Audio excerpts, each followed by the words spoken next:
Slayers, and welcome to the Smile Kitchen. I'm Smiles, and thank you so much for joining me for a very special Chivalry 2 video with special guests. Say hello.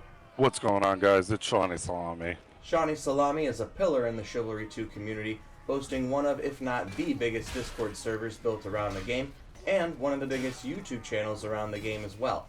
With the Unyielding Discord server opening up to competitive duels and clans, hosting more events, and rapidly expanding, now seemed like the perfect time to ask him about not only his experience as a longtime player, but also creator and leader in the community. We also caught up with his partner in the server, Shai, in a separate video linked at the end of this one. So enjoy our fireside chat with the man himself, and subscribe for more Chivalry 2 and other melee action game content in the future. Shaunie Salami, how you doing, buddy? I'm doing good. How are you doing, man? Doing really good. It's nice to catch up. I know we've both been very busy lately. Yeah, absolutely.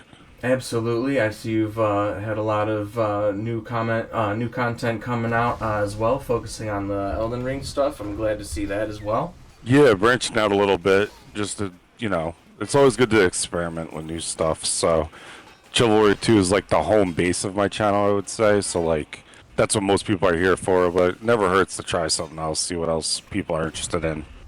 Absolutely. I couldn't agree more. You know me, I like to play all different kinds of games as well, but I'm just so addicted to the Shiv. I just can't put it down. Oh, dude, nothing hits like Shiv. It's just... It's weird, right? I wish there was more slashers out there, but for what we have right now, Chivalry 2 is great. I mean, I wish they put more effort into it, supporting it once it was out, but, yeah.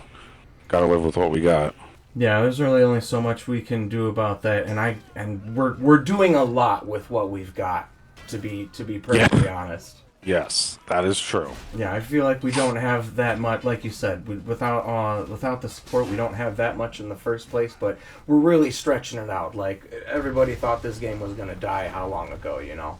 Right, and it seems like every time you think it's going to, there's been no updates for years, so, like, every time you think about it, it's like, it's got to be on life support, but if you look at that site, Chivalry 2 stats, like, has this been, because it has the total player base, like how many people signed in a given day, been steady for a while, and I think interestingly, I think the double EXP weekend helps bring a lot of people back, like, maybe they didn't get to 1,000, maybe they want to grind out weapons to get them a higher level or a rank on there, so I think that kind of stuff keeps people more engaged, but that's also more so stuff from the community, so it is frustrating. I didn't mean to take this in an anti-Torn Banner direction, but no, it's fine. Kind of stuff I think about with it.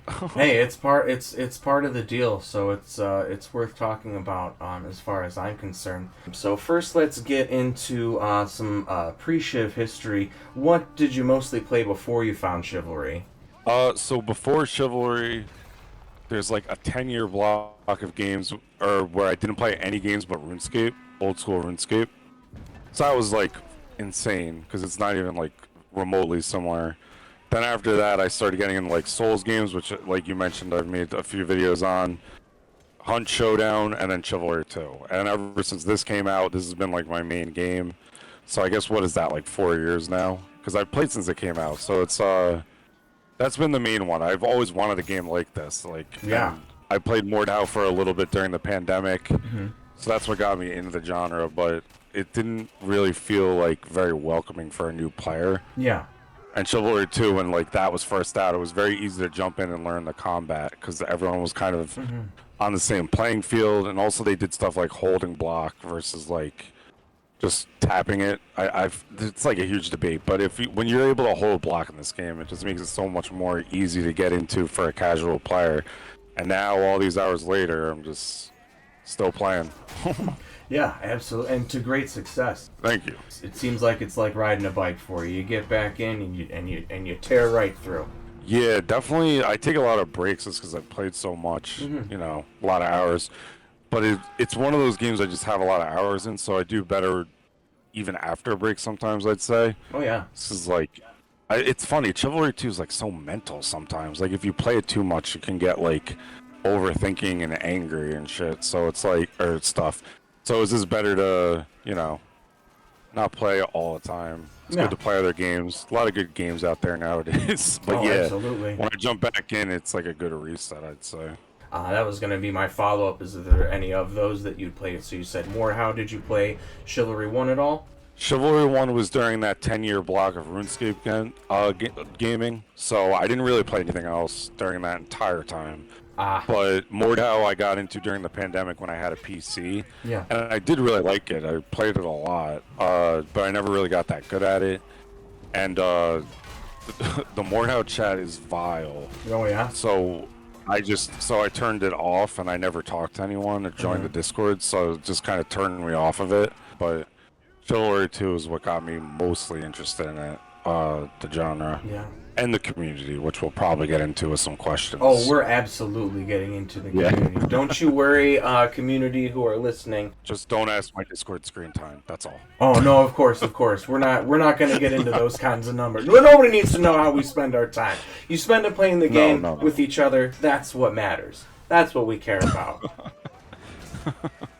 So when and how was it that you got into Shiv 2? Was it just like kind of following the trends from playing Mordhau, or did you come across it like a different way? Yeah, so Mordhau definitely got me interested in it, and I remember when I was looking at what people would say about Mordhau. By the time I got into it, Chivalry 2 was pretty late in, I guess, development, you'd call it. So the consensus was like Mordhau's on borrowed time. So once Chivalry 2 was coming out, most people are going to play that, and I think that ended up being true. So Mordhau got me really hooked on the genre. Like I said, even though I wasn't that good at it or into the community yet. So I pre-ordered Chivalry 2 on not Steam, Epic Games. I actually had the Royal Greatsword skin when it was just a pre-order, but then my PC broke, so that was unfortunate. Yeah. But, yeah, so I played it since it came out, but Mordhau was how I got into it, the genre in general. Okay, gotcha. So then it was just kind of like a natural evolution from following that community to the next slasher. Yes, because everyone was kind of saying, like, Chivalry 2 is probably going to be better than this. And I know I don't care about when people talk about that stuff, but it was the next big game, so I just hopped on that, and then rest is history. So that said then, given the experience that you've had prior with Mordhau, now that we are this far along with Chivalry 2, and we've got games like Ad Mortem, Renown, and of course Fiefdom on the way, do you kind of feel that way maybe about Chivalry 2? I do think that is kind of true, and that is unfortunate because I have a lot of like great memories with Chivalry 2, but the reality is this is going to die. Yeah. And I don't know what's coming out first, Ad Mortem or Fiefdom, because Ad Mortem is different enough, and it's only on PC, where I don't think it'll just kill Chivalry 2 outright, because that one's like smaller. But when that and Fiefdom are both out, I don't see much of a future with Chivalry 2, unless obviously they make a third one, which was the rumor, or I think they did say that when they announced the game was content complete, that they did have plans for a third one. Yeah, I do feel that way. So with these three major games coming in the genre, those being Ad Mortem, Renown, and again Fiefdom, which I'm more looking forward to again because they all seem to offer different things. Ad Mortem seems to be focusing more on smaller teams, 1v1. Renown seems to want to go in more of like a Rust art direction. And Fiefdom is leaning into kind of expanding, it seems, on Chivalry, where the factions seem to matter more. And there's magic, which I'm all about. So because these all offer different things, and Chivalry has been so simplistic and able to bring these people together, do you think that this could split the Chivalry 2 player base and splinter everyone off? Great question. I think that it won't, just because each one is going for a different thing, like you said. Mm-hmm. And I don't think that'll like pull apart the genre. I think people will see with more games like that it's come a long way since like the first Chivalry and Mordhau. Yeah. And honestly, it seems like it'll be a progression from Chivalry 2. So I think more competition for these games to be competing against each other is good to make better products, but also I think it'll just have more spotlight on the genre. And so I think I don't want to get ahead of myself and say like, oh, I think it'll be like Call of Duty. Right. But I think it'll put the slasher genre more in the mainstream. Yeah, I think overall it'll be a good thing. I don't think it'll splinter it, but I could see why some people would think that. Exactly. So, once you got into Chivalry 2, what are your favorite weapons and classes to use? So, favorite is absolutely the Longsword. I think that's the one people associate me with the most, just because I talk about it a lot, use a lot of videos, level 1000, all that. Yeah. I love the Longsword for just fun. And I think the reason for that is I've talked about it, but it makes me feel like you were saying, like how I talk about cinematic battles, all that. Nothing makes me feel more like that than the longsword. And another thing that's interesting about it in terms of pure like just gameplay is like I feel like can do consistently well with it, but at least once a match there'll be like a 30-second or so moment in time where like I feel like I activated like a special ability like an ultra or something in a game, Yeah. and I just start going berserk. And it's like because the longsword you can stab, you can slash, you have every attack is good or at least fast. I know some of the slashes are a little weaker on damage, but nothing is like as good all around as that, except for the messer, and that's probably the one I'm definitely best with. If I were to do competitive play again and get into like a really sweaty lobby, I would definitely go Knight Messer. But my top loadouts would be Longsword on the Knight, Greatsword on the Vanguard. If I'm going Vanguard, I'm typically going Greatsword, and then Messer on the Knight. I was just watching one of your recent, like, what was the best game you'd ever had video, where I can see where you're talking about, and I think the coolest part of it is, like, you didn't activate a special meter. It's you. It's just you are in that flow state. The meter is in your mind, you know? Yeah, it's pretty cool. Like it's just such a unique thing about the slasher genre, in my opinion. And because like yeah, you're right. There's nothing that made you do it. It's just it's almost like a basketball player, Yeah. or like hitting their shot over and over again. They got the confidence, and all of a sudden they feel like they can do anything, and it works. So Yeah. it's there's such a mental aspect to these games that it's kind of interesting. It also is why people get so angry at them too. Yeah. Oh, absolutely. Because you're out there playing your heart out and not landing any hits, and then you get frustrated, don't know why, and now you gotta buy a new controller. Yeah. So it sounds like all of your mains are swords. You are a sword guy. Why? What is it about swords? Oh, I could actually give a really complex answer for that. Oh, hell yeah. Lay it on me, dude. Swords are badass. That's the whole answer. I just like swords. They're just cool. I don't know. I know like historically, like we know the poleaxe loves poleaxes because they're a great medieval weapon. Mm-hmm. And I know people say like swords like were outclassed by spears or whatever. Yeah. They weren't like what we think of in movies, but I don't care. I just think they're cool. I absolutely, completely agree. I mean, but yeah, no, historically everything got outclassed by a spear. I think that's like totally. I think the spears are honestly, personally, I think they're just not even fun. Like to play against. I don't know. It just seems boring. They have 2 attacks, and Yeah. you know which one they're gonna use most of the time. And if you can counter stab and sidestep, then you can usually get around the spear. Not easy, but doable. But yeah, they just seem kind of boring to me. They're definitely boring.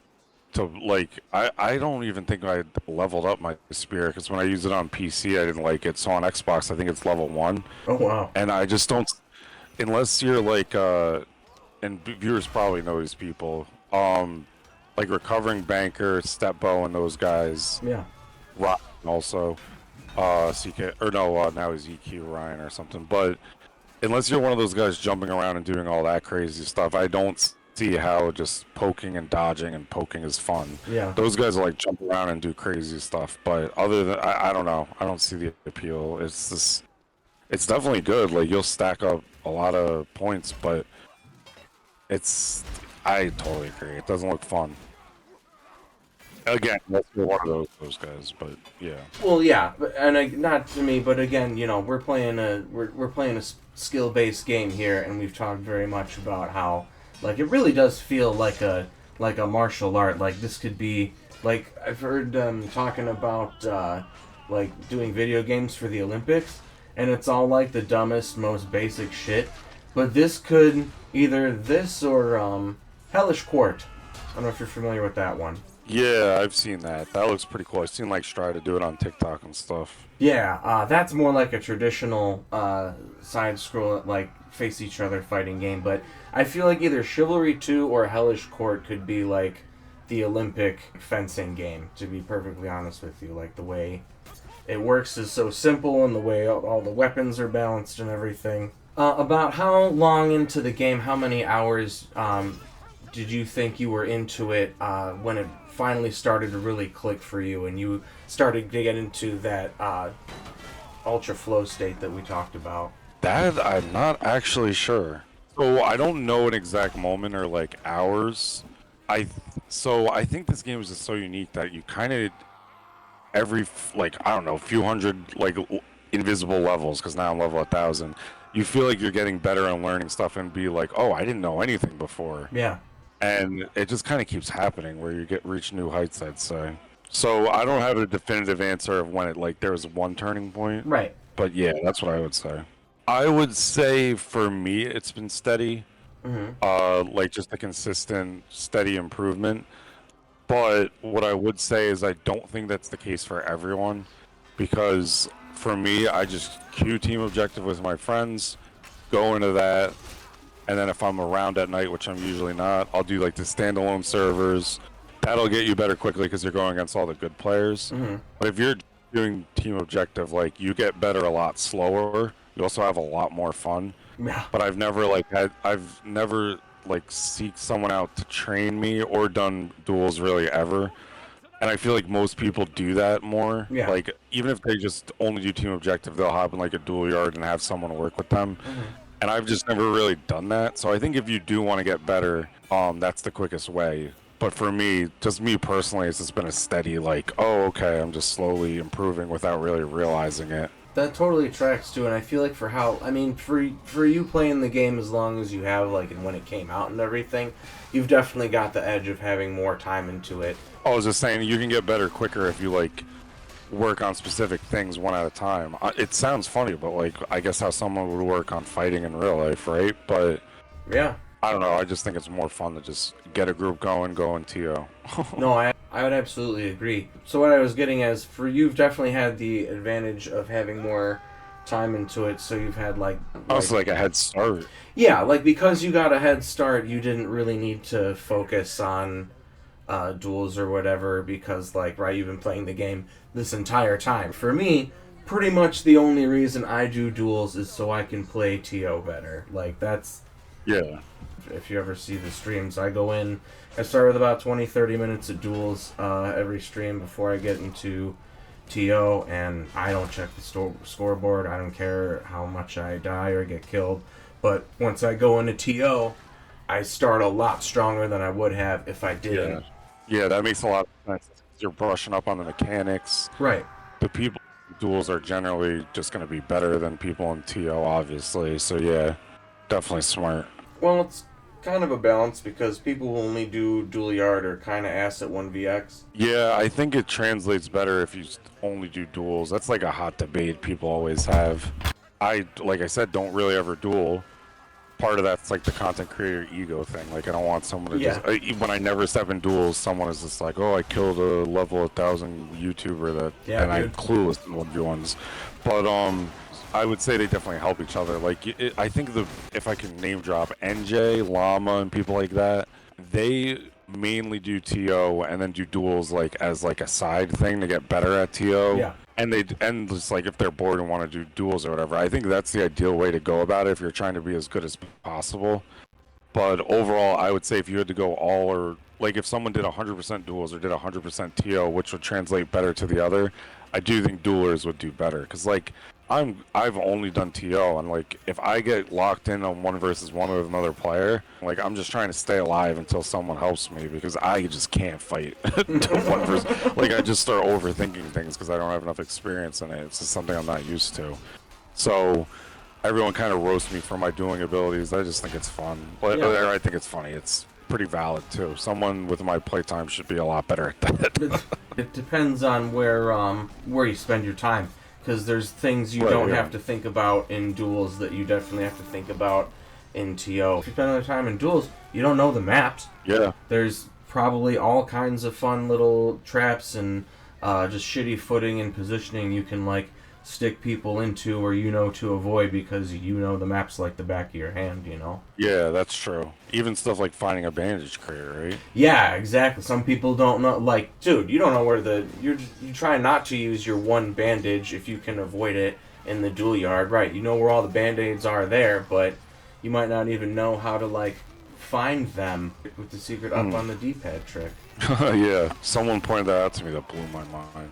New stuff is blowing my mind all the time. So as someone like yourself who is a content creator now, and especially since your content is targeted more towards the casual audience, was there anyone that you watched or were inspired by when you started playing Shiv, whether it was like just to get better at Shiv or that inspired you to make Shiv content at all?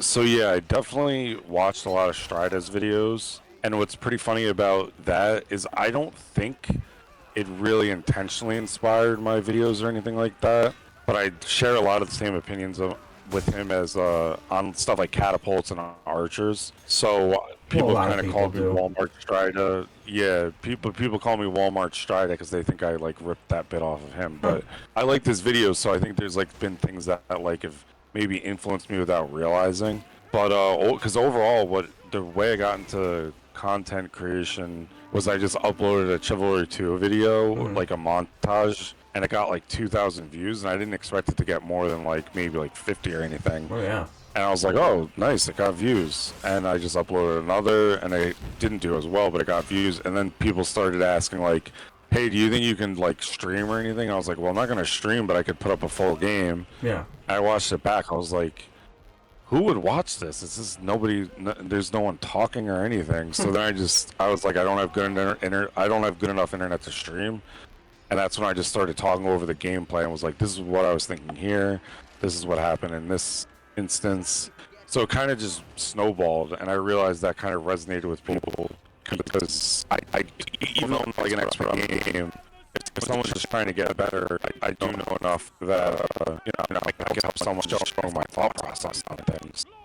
So yeah, and the way I got into it was kind of natural progression because like a lot of people upload like a montage of themselves. I just got, I guess, lucky.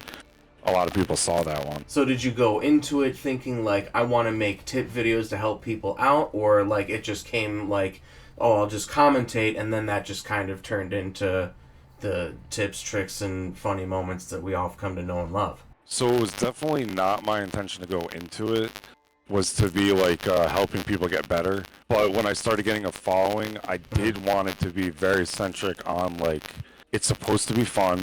It's a game. I am good at it from having a lot of hours, but if I am going to start getting a following, I want it to be for casual players. Yeah. I don't want it to be like competitive. And what I realized is like, the tips was what a lot of people were first watching the videos for, and then staying just because it was like, they just liked the videos.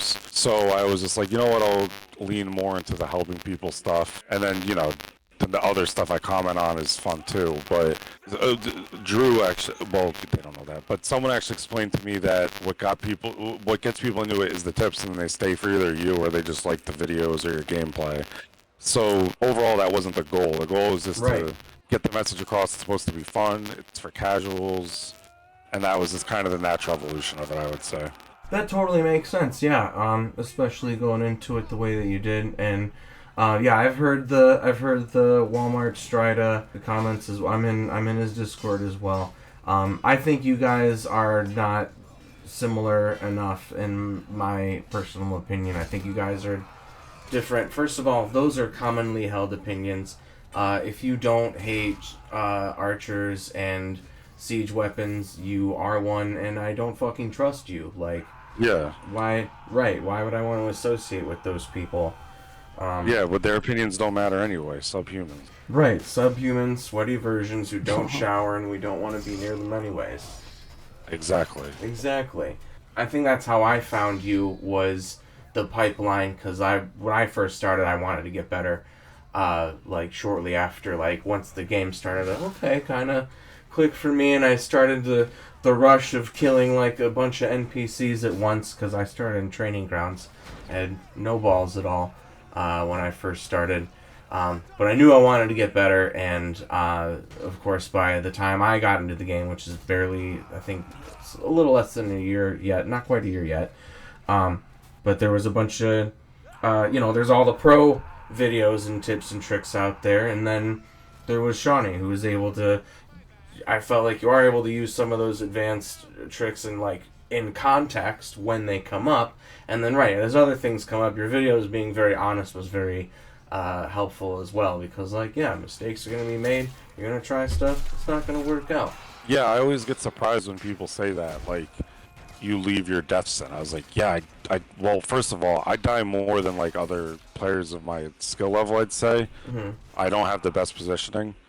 But also, you're gonna die in this game. Like, it happens a lot. I don't know why anyone would cut out their deaths if they're making videos. I'm not saying I know for a fact people do that, but I just am always surprised that that's a comment I get. Because, like, I don't know. And if you want to get better, you have to look at your own deaths. So I figured that was a good thing to have in the videos. Like, I'll cut out stuff like I got killed by a catapult 3 times trying to get back from the spawn. Unless it's, like, funny, and then I'll leave it in. But, yeah, it's just try to be honest, you know? Yeah, no, I think it works out great because, like, part of that, too, polished presentation, in my opinion, is that it doesn't set up newbies for with great expectations for how they're going to do. Because the new people aren't going to take into account, they don't really know how many hours you can squeeze into this game in the 4 or 5 years, however long it's been out. I think 4 now. For all that time, it's been like you can squeeze a lot of hours. So people will watch, like, you know, you'll watch a pro and not quite realize how many hours it took them to get to even comprehending what they're doing. You know what I mean? Like when it comes to all the super advanced moves, I don't want to even get into listing it. But that brings us very nicely to our next question, I think. How would you describe your playstyle in the game? Really dumb. I actually, that's a good question. I don't really know. Like, I know, good question. I think I mostly, like, would say, like, a berserker kind of archetype. I don't even necessarily think that's true in the videos people see, because when I'm recording, I try and lock in a little better, just because I'm trying to, like, set up, like, obviously look good in video, but also because I know a lot of people go for the tips.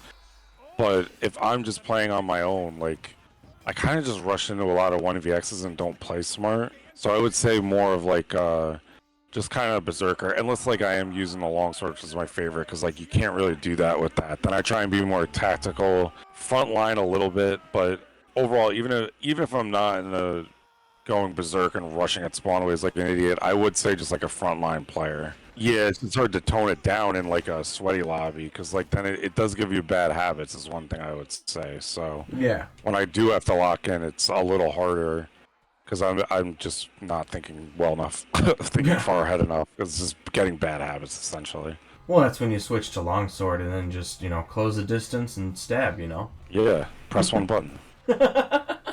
When you're out there berserking and cleaving your way through the poor, sad bastards that have to come face to face with you, what are your favorite maps and objectives? I would say the best objective in the game, I've always said, is the final stage of Theik. Yes. Even if you're not the VIP, I think trying to kill him or defending him is good. But maps is definitely Lion Spire and Rudhelm, and Theik a little behind those two. And then other objectives that are really good are like Lion Spire Town Square. A lot of the King of the Hill objectives, like the Rudhelm, Gallows area, stuff like that. I like those kind of ones the most. Aberfell, the Hamlet. Oh yeah, Aberfell is like all King of the Hill objectives. Yeah. And I'm sorry, I think at the beginning you said Theik. Did you mean Trey and Citadel with the VIPs? No. The Theik one when when you're pushed back on defense and the king comes at you. I just want to make sure, because I swear to God I was talking to somebody about that the other day and I get those maps confused because the names are too similar and they're like the two most epic cinematic maps. But they're like polar opposites both in, well, I think that was like intentionally because like Fire and Ice, yeah. Yes, exactly. They're fire and ice. Yeah. And, like the attack and defense is switched and all of that. They definitely complement each other. So no Tenosian maps then? Absolutely not. Not even one objective. Never. Not even Get tossing out. the nobles. That one's good You heard it here, folks. for political reasons. Yep. Tenosia's one point is you get to toss nobles. What's that meme? If I say what I'm thinking, I'll be suspended 6 months. So with it being besides avoid Tenosian maps, with it being so late in the game 4 years later, is there any advice that you would give for new players who are just picking it up or thinking about picking it up?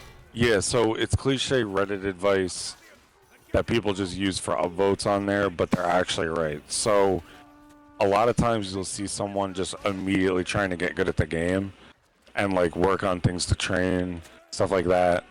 That is the quickest way to burn out on this game. There's definitely a point if you're taking the game serious, you can do that, but in the beginning, you just have to embrace how fun it is. And like, getting your arms cut off and trying to headbutt someone to death, like the stupid things like that are fun. And just like the game for what it is. Do not worry about trying to get good for at least 100 levels. Don't go to a dual server unless like you're with friends or something. Because I've seen so many people be like, I love this game, the combat's so good, how do I get better? As soon as they start and they just stop playing and never pick it up again. So it's very dumb, cliche advice, but that is truly how I feel. It's a game where you already have to be comfortable with dying or losing a lot when you start, whether or not you're,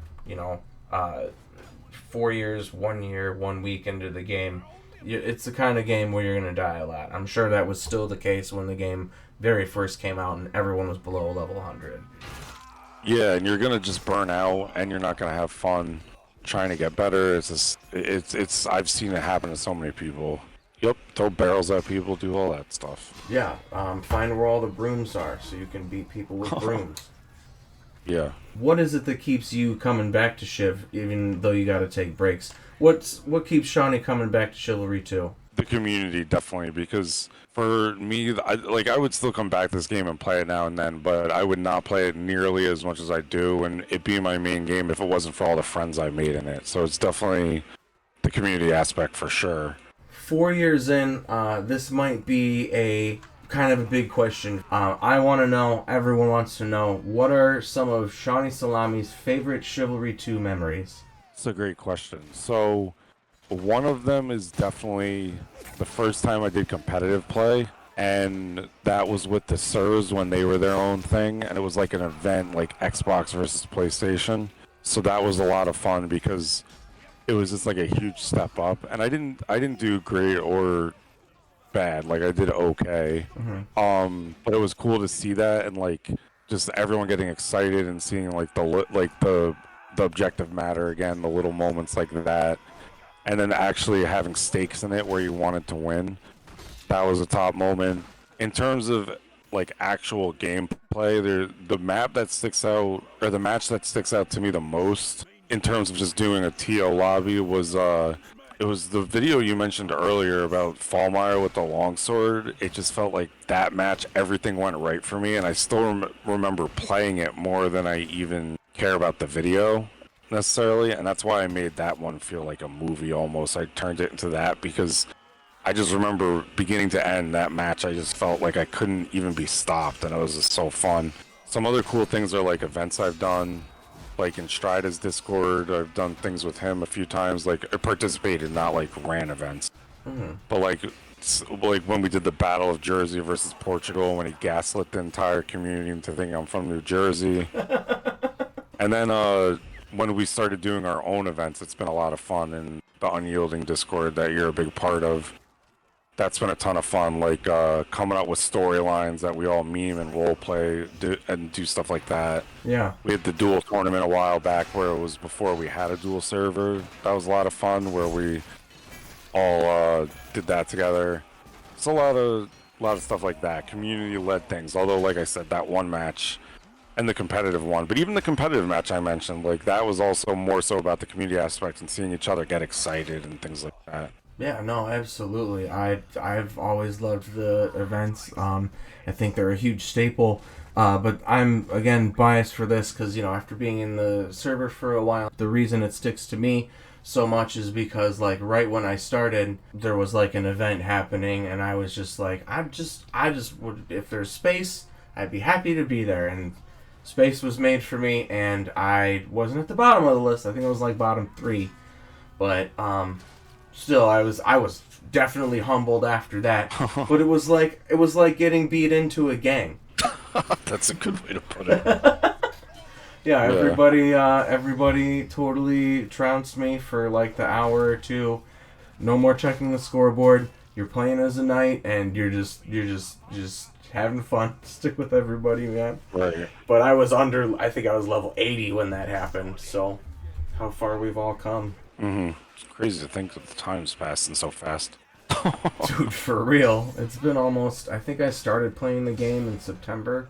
I can see when I joined, but I think it had to have been in October when that event was, and I must have... Yeah, that makes sense, because that was when that event was. There was one 1VX I had with the Longsword, where it was, we lost the Dark Forest objective on the gatehouse. That part, you actually like that one a lot. On the gatehouse, when they have to capture it, they get it so quickly every time. Yeah. But it was just me against 3 guys, and they were actually playing the 1VX really well, but the whole thing went on for like over a minute straight. And the reason I know that is because it's in a YouTube short, because I can just clip all my good moments. That's as a content creator. So it ended up being one of the most viewed ones, so people seem to agree. But they were playing it really well. It was just a minute straight of just countering and trying to survive. And the last guy was actually my friend, which I didn't realize because he was in default skins. And he's level 1,000. So the bonus point after being able to win that insane fight was when people said on like the YouTube comments and when I posted on Reddit, they would be like, "Oh, you're just killing bots." So I was like, "Well, no. You see the friend icon? You could look him up. He's level 1,000." So I could just dunk on those people. It was fun, but yeah, no, that was definitely my favorite like clip or cool individual moment I had. And I've killed more than 3 people in a 1VX, obviously. Like probably like 5 I've killed a few times. I don't know. I'd have to look back, but. That one, even though if you go back and look at the clip, I missed a bunch of stabs, but I was impressed with myself there. Yeah, hey, no, it doesn't matter if you missed. We care about the ones where you made contact and the other guy didn't hit you, so, like, that's what matters. Yeah. That's the win right there. So now we've talked about your favorite Chivalry 2 parts and moments. What is one thing you would change in Chivalry 2? You know, I asked Tiny Rick this question. Yep. And he had the best answer. Yep. The goddamn friend system. It is, all my friends who I get into this game that are on different platforms and we want to invite each other, it is a nightmare. They need to they need to fix that for the next game. Like, it's too late now for this one. But just adding each other on like crossplay friends, it's a nightmare and it just wastes so much time. It's so bad because for the first few years of the game being out, I think it was Bridgetown that came out with friend codes for crossplay. I really kind of don't miss not having crossplay because sniping lobbies was just so much better use of my time. And I love the viewers. Please do not misunderstand that. But I'll add viewers all the time, play with them. And it's not their fault they don't know, like, oh, don't back out of the party, only the host has to re-queue. But there are times where it's taking so long to get each other added, not saying just the viewers, but in general with other people, and getting everybody together in the groups and doing the weird things like having to reset your game. I can go on about it for a while, but there's times I just give up playing because I'm like, oh my god, it's just not worth it. I'm sorry, guys, I'm not doing this. And it's just a nightmare. But yeah. Yeah, no, I totally get it. It's a mess, yeah. I totally get it. I always joke around that that's the hardest part of the game, and if you have the patience to actually queue up, if you actually have the patience to like squad up and queue up with each other, then don't worry about how many deaths you have. That's the least of your concerns. Like, you just made it, dude. You had the patience. And if you're able to put up with that, you probably like the game enough. So your take is like you're joking, but it's not far off. If you're able to put up with like dealing with that, you probably will like the game enough to stick with it because, I mean, it's just a big test of patience. The power of community, the power of friendship. Yeah. For the second half of our interview, I want to go into some things about your YouTube career and the Discord experience that you've had from your example, if you're ready. Yeah, absolutely. Fantastic. So did you ever have any editing or narrating experience before doing YouTube, like for school or work or anything, or was it all just growing part with the channel? Yeah, so I haven't really edited anything or done any narration, nothing like that. So I've been kind of learning on the fly. and I think that does kind of show in it. Like my editing isn't the best, but I don't know. I think that might help in a sense because it's more like just real gameplay and a little unfiltered. I don't want to say it's like a good thing to not be so edited, but I think in some ways people do appreciate it because like it's very clear. I think in my opinion it's very clear. I don't really know like high level editing stuff essentially. But yeah, no, this has all been a fly since I started YouTube for Chivalry too. Yeah, right. Well, of course, and one of the great things about it with such, I feel like with a lot of games, you shouldn't have to do too much editing, otherwise, maybe that game's kind of boring. But also contributes to the honesty that we were talking about earlier. Not having all the super edits, then it's not a whole lot of like, oh, I don't know, he's cutting his deaths kind of thing, which I know you've made mention before. So, did you ever make any content before Chivalry or Elden Ring? Yeah, so I didn't really do anything seriously. There was only a few things I did. Like, it was just kind of more out of boredom. Like, I love hockey, and the Rangers are like my favorite team. So I made a few videos where it was like when we traded for a player, or it was like highlights of like some of the best players. I would like put together little montages to try and teach myself that stuff. Like maybe, oh, I'll eventually do this because I love sport. So I guess I did kind of do some editing there, but I forget about that stuff because it was so minimalist. Like it was just like here's a clip and then here's another clip and here's music and stuff. But yeah, I guess I never saw myself as like some content creator, but that was really the only thing I've done before this. I gotcha. It sounds like it really helped out, though. It seems like montages, that kind of thing might even be a good place to start for all the editing tricks you have to learn. I actually think that that's probably how more people get into it than they realize if they get positive reception. Because, like we said in the earlier question, that's what happened with me with the montage. Yeah.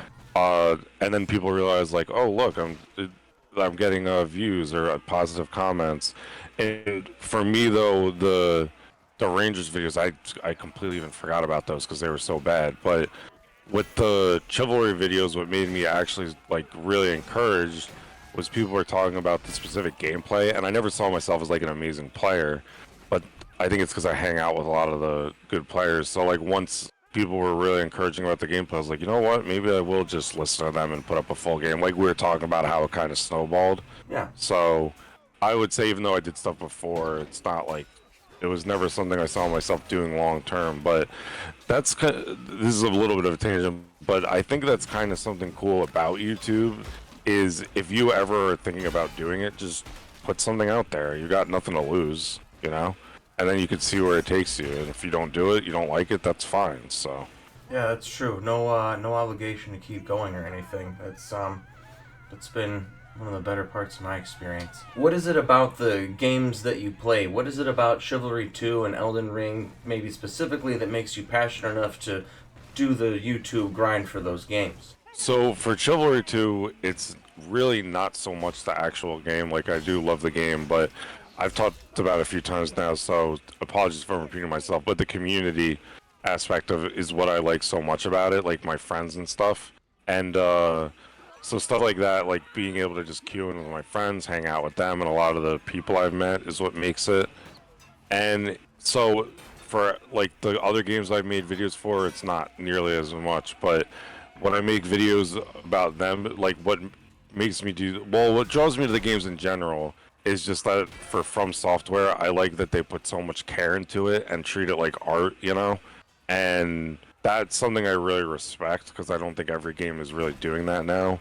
So, and it just appeals to me like more difficult, dark fantasy, all that stuff too. But so in terms of making videos for that, it's more like a side thing because I'm passionate about those games. And then Chivalry 2, obviously, is this what I got a following doing, and the community aspect is what keeps me doing that.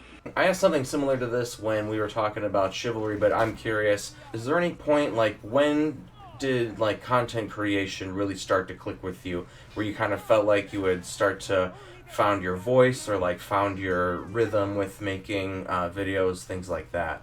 Yeah, that one, so you were saying with Chivalry 2, the actual gameplay, that I didn't have an answer because it was more gradual, but for content creation, I don't think that's true. For this, like for making videos and stuff, I think you definitely need to look at is making people drop off videos. What is making people continue to watch them?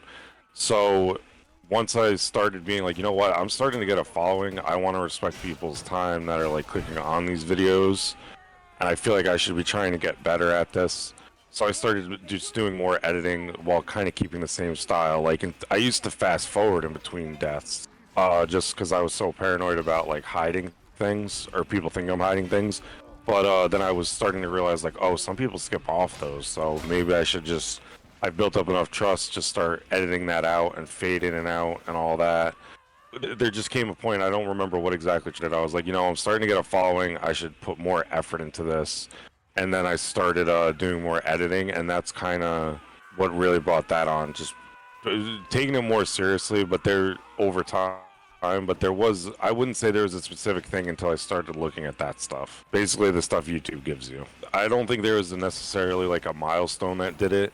It was just like I never really looked at analytics, and then once I looked in the YouTube studio and saw how much people were dropping off at certain things, I was like, I have to fix that. And then I've slowly just continued to do that. So try and fix like different things that maybe people don't like. Because sometimes this is something I would say as a content creator is sometimes you'll get like comments of people getting annoyed at something. Like constructive criticism. I'm not saying like they're being like dicks or anything.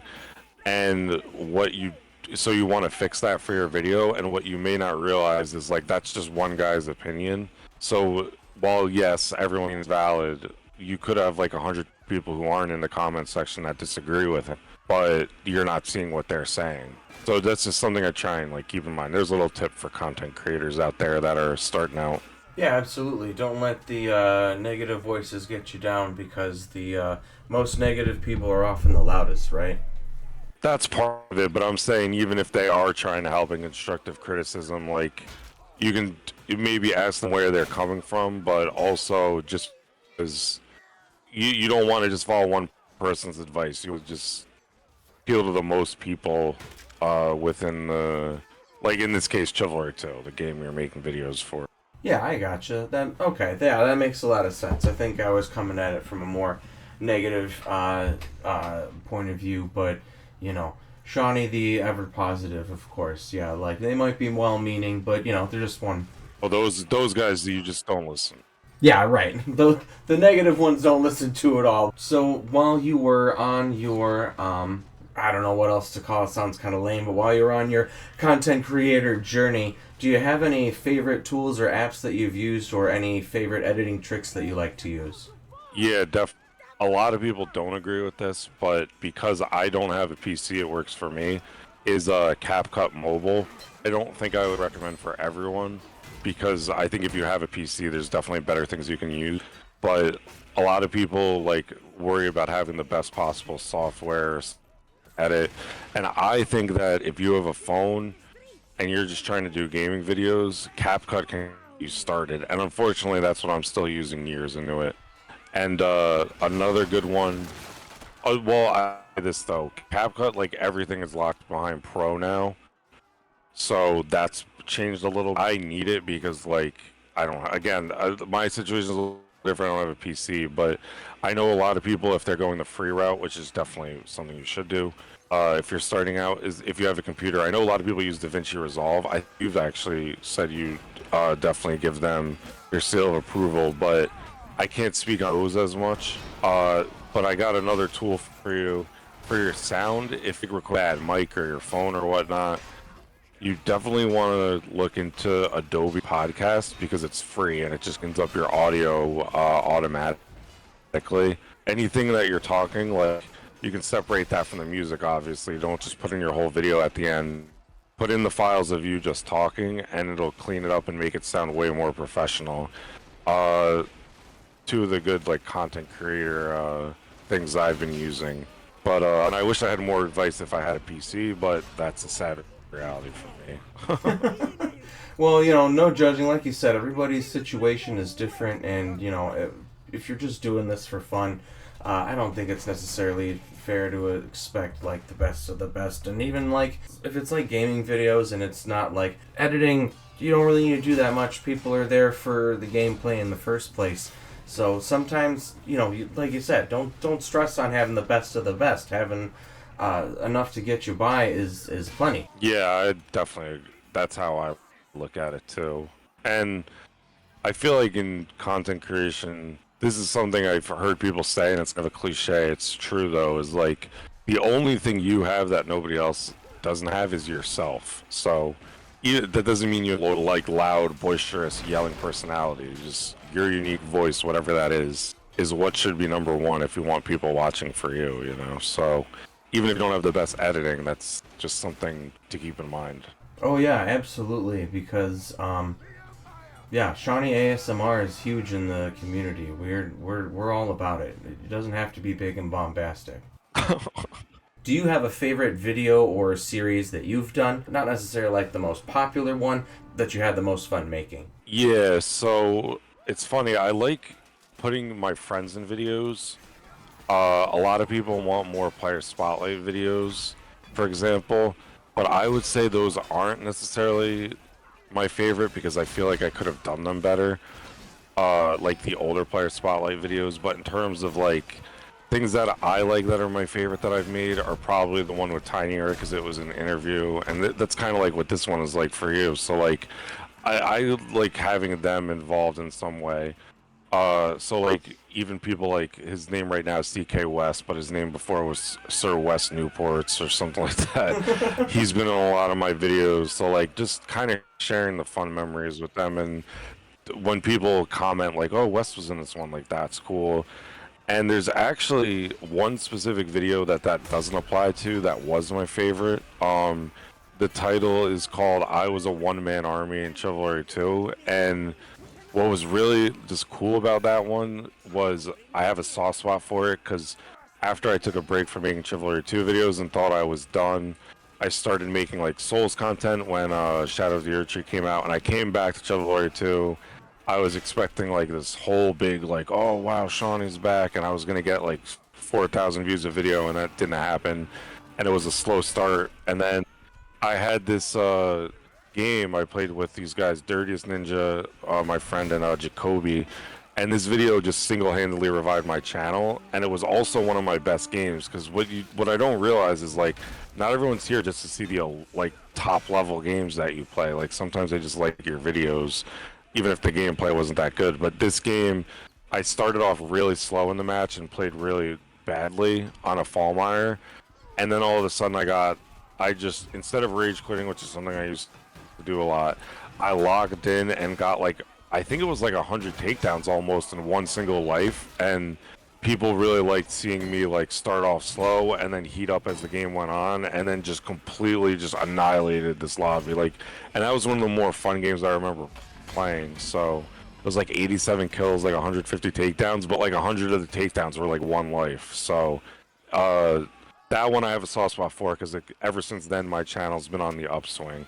Now that we've gone over your favorite videos, are there any of your least favorite videos? Maybe any videos you completely hated making, or you just didn't like how they turned out? What's a video or two even that you absolutely hated making?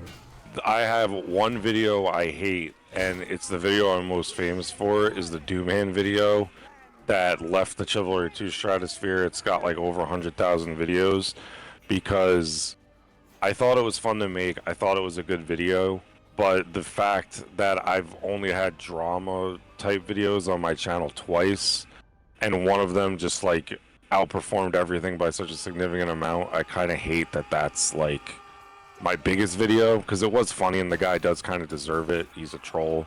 But the fact that that video is so much significantly ahead of all my other ones does kind of annoy me and make me wish I didn't make it. But at the same time, I am grateful that video blew up because it has given me like a lot of new viewers and stuff, and people who have stuck around for the other stuff that I make. But I think just because it is such a big video, that's probably why I hate it so much. Not enough to delete 100,000 views though. Don't hate it that much. Yeah, yeah. Hard to hate numbers like that, and especially like when it's, like you said, it's been bringing people to the community. But I see what you mean. Like, it's definitely not the impression that you want to give people, it seems. Yeah, like there was another video I did like that where it was Chivalry's Crusaders CC, but the clan. But that one I loved making because they're just not very nice to anyone. Like they're always causing drama and taking it too serious. And with them, I didn't really. I was glad the video performed well, but I probably would feel the same way if it got like a zillion views. Because like it's just kind of unfortunate the 2 times I did drama on a channel, one just did that well. But overall, I don't hate the video otherwise because it was someone who kind of deserved it. But that part's unfortunate. Yeah, and when it comes to the CC clan, I remember when that video came out as well. But that's different. That's dozens of shitty people. It's almost like you're doing a public service. But when it's just one guy and now it's like the second. Yeah. Yeah, and then it's just one guy and now it's like the second drama video. I can see where like right, people are gonna be drawn to the negativity and the drama sometimes, but you definitely don't want to be known for that. But I don't think you are. Once they get past those 2 videos, like they start to ease their way into Shaunie ASMR, and then before you know it, they're watching the whole catalog. Yeah, exactly. Is there any content that you're looking forward to making? Yeah, so definitely Chivalry 2 in the meantime, because, there's not enough slashers out right now, and I think that's really what my niche is going to be. I'll do different stuff here and there, like you were saying, with like Elden Ring, Dark Souls, just to mix it in because I like it and it reaches a new audience. It's cool that people support like other stuff I do now too. But long term, it's definitely going to be fiefdom, because I think that's going to be the next slasher that blows up. So as a content creator and as honestly just a fan of the genre, that's what I'm most excited about.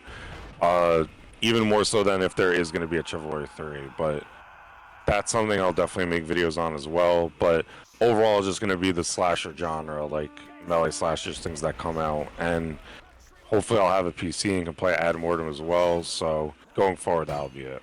I know you also did a short video on this, but and we'll go into it more. Like I think we're gonna do a whole other video on the 3 big upcoming slashers. But from what you've seen so far, what is it about fiefdom that has you the most excited? Definitely the player count and how it's going to be such huge battles. I'm really excited for that, and it feels like they're leaning more into the casual stuff. A lot of people are excited about the magic, but I'm worried that that is going to be like archers or something.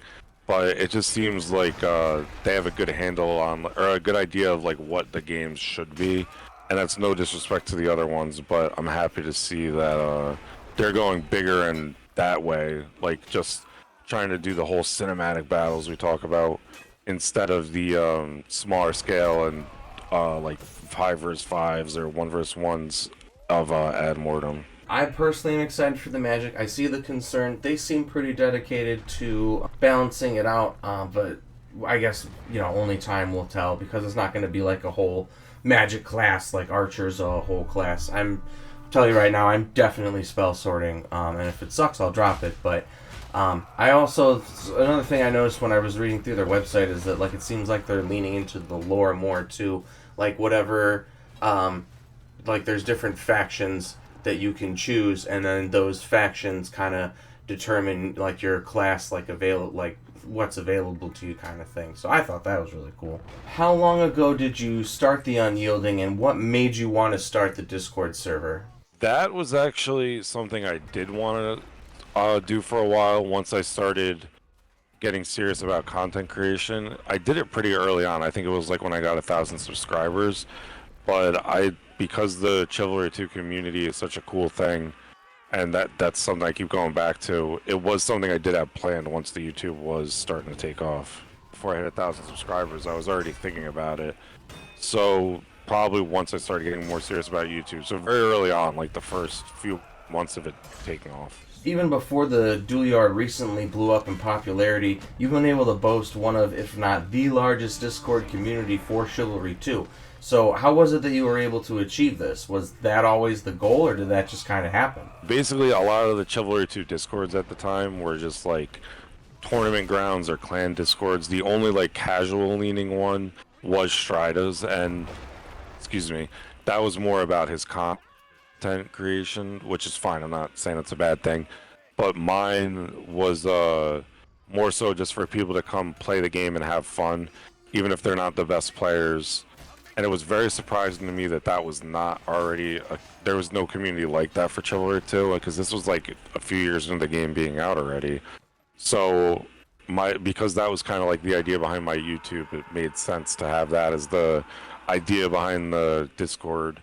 And it resonated with a lot of people. I was like very surprised how quickly it took off. Like as soon as I announced it, it had like 200 people in the first day. So it was pretty cool, yeah. So that said, the casual and laid-back atmosphere, not only how you approach the game, but how you play with your friends and approach the server seems to be a big part of it. So how would you describe the sense of humor around the Unyielding Discord server and your own sense of humor? Mine is very dry. Like, I say a lot of things monotone even when I'm joking, so it's like hard to tell. I don't know if that always translates in text as well. So it's like sometimes people don't understand, but that's alright. But a lot of the people in the Discord are kind of idiots. Like, they're just dumb. Like, even the admin chat, I think about like how we try and like, whenever we have to do actual admin stuff, we don't really know what to do.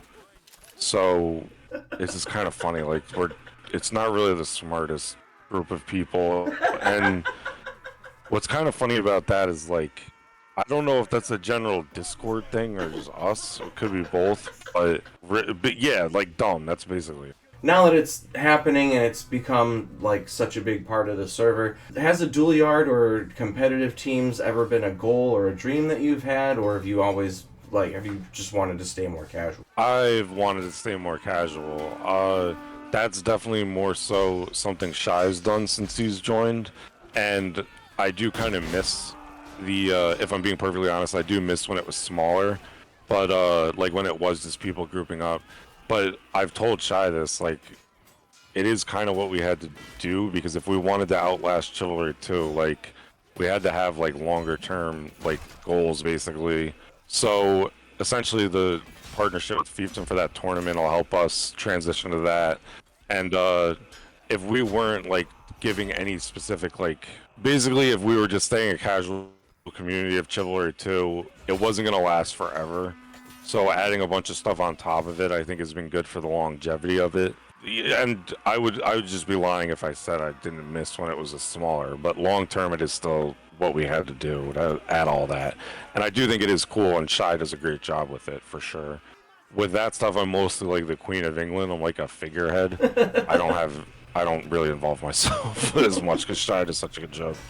He does a really good job. Yeah, so the thing with duelers is like, it's a whole different subculture of the game, because what I didn't realize until honestly like a few days ago is they are joking a lot, and a lot of it is almost like playing into how toxic and egomaniacs they are. So I think it's like somewhat satire, like they have all these bits and stuff that I'm not aware of, but as a total outsider you would think they're serious like all the time, and I don't think they are. So a lot of it is just them playing it up as a joke, but it makes it really hard for them to like like new people to get into it when they think they're serious about that stuff. So yeah, it's sometimes a little harder to interact with them, is what I'll say. I'm not they're growing on me though. They're winning me over. I've noticed that there's a lot of similarities in what you're saying to what people say about competitive like clan players. So, what do you think are the similarities and differences between duelists and competitive clan, like team competitive players?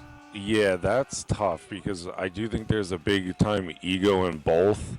I don't think it's as bad when it's team play, because you all are working together and you have the same goal and you're working towards something. So I think it's almost like a positive thing to have an ego in a clan environment when you're trying to win as a team.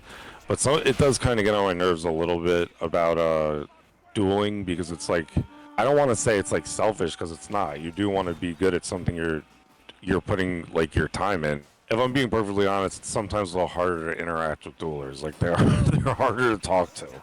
I don't know necessarily why that is, but they're more about themselves. I don't know if that's why that they're drawn to dueling, and it just seems like they're really fixated on it. Whereas if I was when I was in CK and talking to those guys, there was plenty of times we were just having normal conversations about life in the chat. Like it wasn't always Chivalry 2 all the time. Sound like a bit of a hater here. It's just, That's fine. That's some of the stuff that turns me off of wanting to do duels. So Yeah, because when you say you miss when it was smaller, it was still like hovering around 1,000 people, give or take at any point in time. But it really does sound like the way you talk about it. Then like the longevity of the server has been really more, and like the community and keeping that strong past Chivalry 2's lifespan.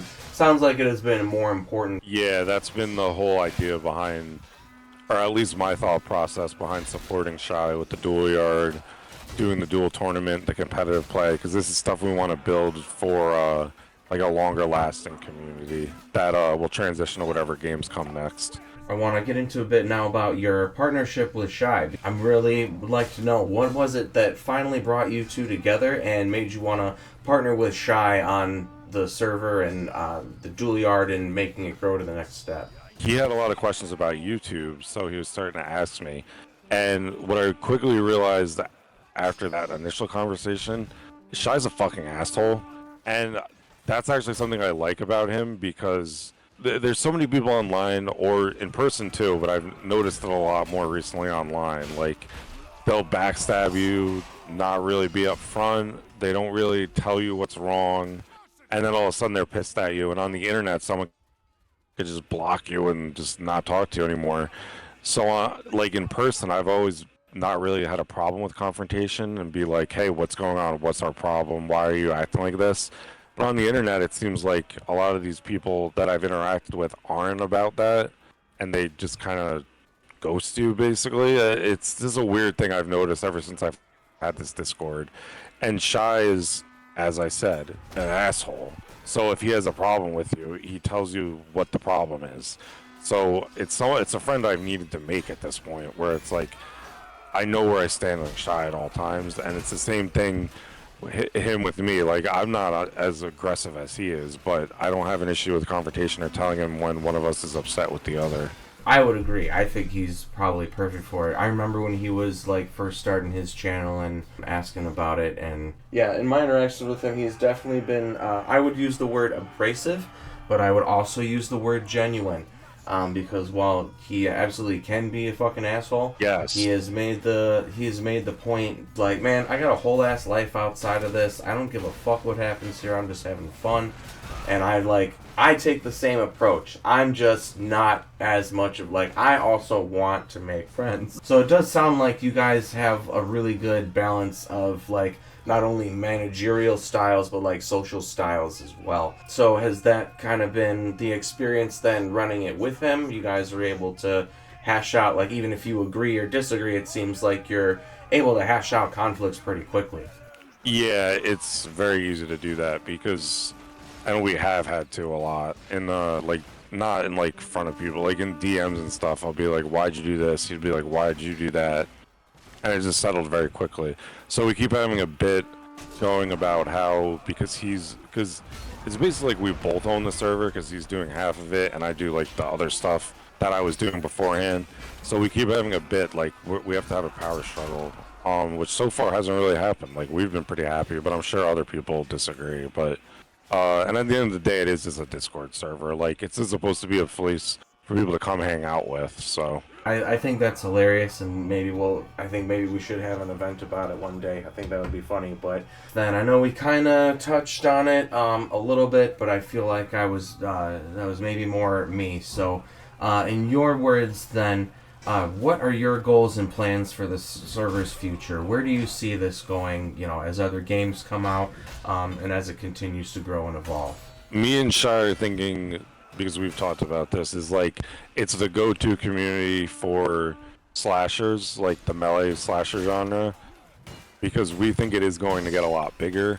And even if it's just fiefdom we're focused on, I think we seem like we're just focused on fiefdom right now, but we want it to be like the go-to place for all of that stuff, is the hope. But I think the floor is just going to be like fiefdom and Chivalry 3 if that comes out. But ideally, it's just like, as that genre continues to grow, we become like a hub for that, kind of. after seeing the server through all the different phases and seasons that it's been through, why is it that you think people have stuck around the Unyielding, and why they may continue to join? Yeah, so basically, I actually say that many people stay consistently, like years and years, or the years and years we plan to be around and they've been around so far. I would say we have a few central people, and then like a lot of what happens a lot of the time that is a little hurting pretty much is the main reason that happens, and they get deeper into the community, and sometimes having that bridge between casual and competitive or serious play of Chivalry 2. We do get a few people that stick around for the long haul, and then that's what kind of those today, just Discord meeting, as we've come to call it. Well, you know, when it's such a big and inviting server, and believe me, I tried the other Chivalry servers before I finally found your videos in your community, and some of them are just awful. So I really don't blame people for, you know, looking around, and, you know, for yours to be such a great starting point. Yeah, it totally makes sense that people are gonna, you know, branch out and stuff, but I can understand where, like, yeah, it would be great to have more people stick around. But with all the stuff, you know, it looks like that are on the horizon, I think anybody who sticks with that sticks with any of the upcoming games in the genre would be remiss not to at least pop back in and say hi and see where things are going as they progress. So, what's it been like to be able to see this passionate community come together and to see something you've built grow to this height? Yeah, I don't really have that many words to say, honestly. It's just been really awkward. The community is like one thing, because I feel like that's more so like what everyone else is putting into it too, but the YouTube channel is just a little crazy to me because I don't know anyone else in real life with a successful YouTube channel, and it's something people want to do a lot and don't really take seriously or give up on. So I'm actually really proud of how far that's come, for sure, and just very grateful for all the people who continue to watch and supported me. There's a few people from day one. Can I shout out like 3 viewers then? Yeah, absolutely. Shout out whoever you want. All right, so I got 3 people I want to shout out who have watched since day one: Dr. Funyuns, Lord Rouge, and I also want to shout out Hervis. And then I know we've talked a little bit about this kind of sprinkled in throughout of this second section of the interview, but any advice at all for up-and-coming creators? Yeah, definitely. Just do it.